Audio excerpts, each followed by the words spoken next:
حرفامو سریع میزنم تا سریعتر بریم سراغ اصل مطلب. امروز اومدیم به شما آموزش بدیم که چطوری وای فای مردم رو حفظ کنید و دیگه از نداشتن اینترنت رنج نبرید. من میخوام با چت جی پی تی این کار انجام بدم. الان شاید تو ذهن شما سوال باشه که چطوری رادین با چت جی پی تی میتونی این کار رو انجام بدی و نمیشه و از این حرفا.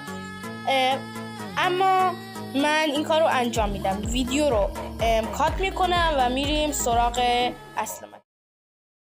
سلام. برای اینکه وقت ویدیو طولانی نشه سریعتر میگم ویدیو رو به 50 تا لایک برسونید تا بتونیم سریعتر براتون این کد ها رو داخل دیسکریپشن بذاریم. ادامه ویدیو رو خودتون ببینید. این نوشته هایی که من نوشتم و شما هم بنویسید.